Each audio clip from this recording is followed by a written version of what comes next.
patnubay at gabay ng magulang ang kailangan. Maaaring may masiselang tema, lengguwahe, karahasan, sexual, horror o droga na hindi angkop sa mga bata.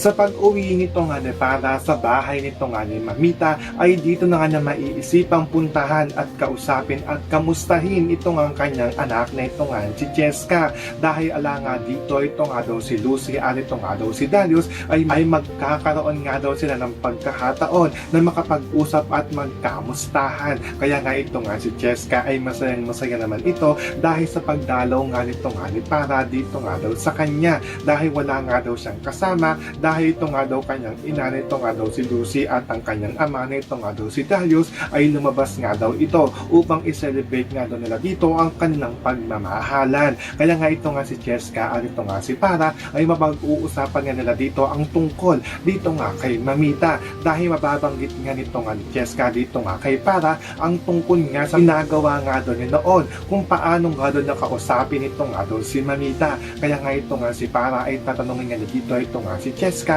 kung ano nga daw ba ito nga daw kanyang sinasabi. So pakakaabangan nga natin dito ang matutuklasan nito nga ni Para tungkol nga sa pakikipag-usap nito nga ni Cheska dito nga sa kanyang lola na ito nga si Mamita. Yan ang ating mga pakakatutukan at pakakaabangan dito nga lang sa Stolen Live.